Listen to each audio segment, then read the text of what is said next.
बिस्मिल्लाहिर्रहमानिर्रहीम। ईक्यू और आईक्यू दो टर्म्स आपने बहुत ज़्यादा सुनी होंगी।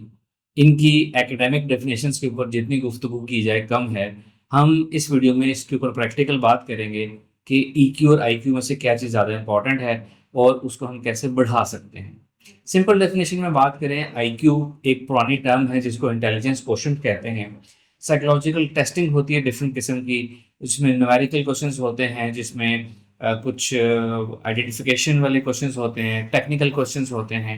टाइम कंप्रेस इन्वायरमेंट में बहुत सारी आपने सीक्वेंस ऑफ क्वेश्चंस जो है कंप्लीट करने होते हैं, जिसमें आपकी इंटेलिजेंस को मेजर किया जाता है और एंड पे एक नंबर निकाला जाता है जिसको इंटेलिजेंस कोशेंट कहते हैं। ये एक पुराना तरीकाकार है तो पूरी दुनिया में ये तरीकाकार राइज है। लेटर ऑन एक टर्म इंट्रोड्यूस हुई जिसको कहा गया इमोशनल कोशेंट।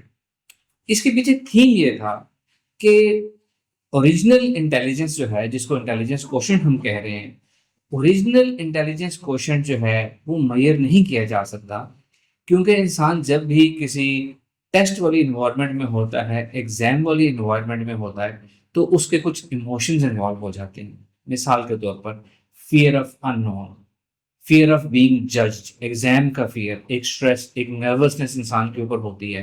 तो ये जो इमोशंस है ना, ये इंसान की ओरिजिनल इंटेलिजेंस को कुछ हद तक मुतासिर करते हैं। यानी कि ऐसी कंडीशंस नहीं होती जहां इंसान को कोई स्ट्रेस, कोई टेंशन ना हो। मिसाल के तौर पर आईक्यू मेजर करने के जो टेस्ट की स्कीम है, उसमें बहुत कम एक शॉर्ट टाइम पीरियड होता है, टाइम कंप्रेस इन्वायरमेंट होता है, जो इटसेल्फ जो है एक स्ट्रेस क्रिएट कर रहा होता है। और इंसान ने अपना आईक्यू लेना है किसी एग्जाम के लिए, अच्छे नंबर उसने लेने हैं, उसको वो फियर भी है, वो उसमें उसको डर भी है कि कहीं वो फेल ना हो जाए। तो ये तमाम इमोशंस उसकी ओरिजिनल और एक्चुअल इंटेलिजेंस को मुतासिर करते हैं। तो नया कॉन्सेप्ट ये आया कि इंटेलिजेंस क्वोशेंट के जो एग्जाम्स या पेपर तरीकाकार होता है, उससे जो क्वोशेंट मेजर किया जाता है उसको असल में इमोशनल क्वोशेंट कहना चाहिए। वो ईक्यू होता है, वो आईक्यू होता ही नहीं है। ट्रू आईक्यू मेजर किया ही नहीं जा सकता। This is the philosophy. अब ईक्यू को मैं एक आम जुबान में आपको समझाता हूँ। इमोशनल क्वोशेंट किसी का हाई होता है, किसी का लो होता है। आईक्यू किसी का हाई होता है, किसी का लो होता है। ऐसा भी हो सकता है किसी का आईक्यू तो हाई है लेकिन उसका ईक्यू लो है। यानी कि वो अगर उसको कोई स्ट्रेस ना हो, वो बड़े आराम से अपनी पसंदीदा सिचुएशन, पसंदीदा जगह, पसंदीदा इन्वायरमेंट में बैठा हुआ है, तो उसकी इंटेलिजेंस बड़ा अच्छा काम करती है। लेकिन जहाँ कोई इमोशनल सिचुएशन है, लोग उसको जज कर रहे हैं, लोग उसको देख रहे हैं, उसका टेस्ट है, इम्तहान है। या मिसाल छोटी सी आपको देता हूँ, किसी को हम एक पेपर सॉल्व करने के लिए दें, वो बड़े आराम से पेपर सॉल्व कर लेगा।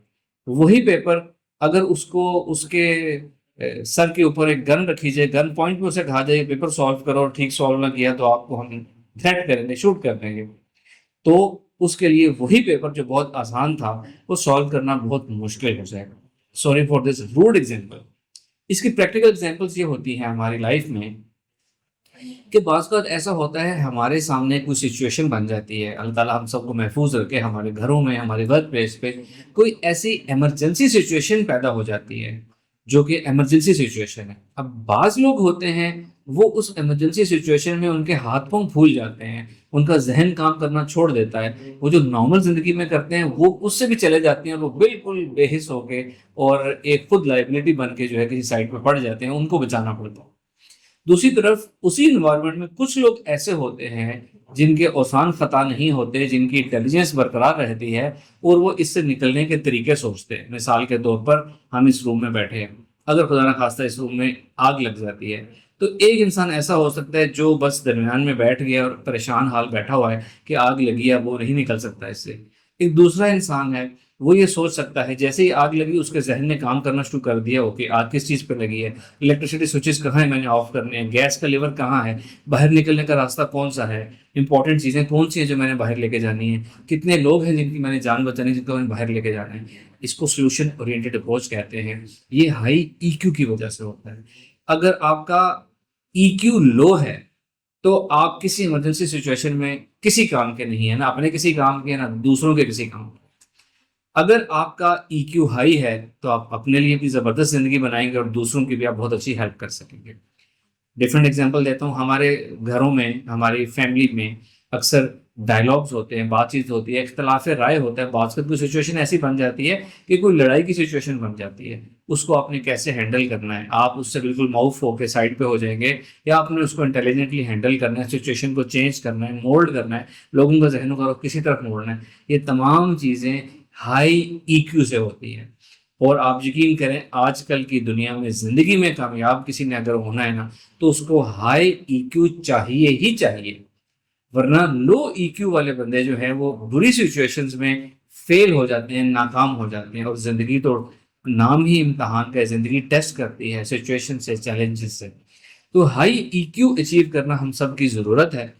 अब हम बात करेंगे कि हाई ईक्यू हम कैसे अचीव कर सकते हैं, इसको हम प्रैक्टिस कैसे कर सकते हैं। Number one, mind programming, affirmations, hypnosis के जरिए अपने आप को हम प्रोग्राम करेंगे, अपने आप को पुरसुकून ज़हनी जिस्मानी हालत लेके अपने आप को बार बार ये इस तरह की कमांड्स देंगे कि कोई भी मेरी लाइफ में कोई भी ऐसी सिचुएशन जो स्ट्रेसफुल है, जो डिस्ट्रेस वाली सिचुएशन है, जिसमें कोई इमरजेंसी वाली सिचुएशन है, मेरी जो औसान ख़ता नहीं होंगे, मेरी अकल माउफ नहीं होगी, मेरे हवास बरकरार रहेंगे, मेरी इंटेलिजेंस बरकरार रहेगी, और मेरा जहन बजाय परेशान होने के फ़ौरन सोल्यूशन की तरफ सोचेगा।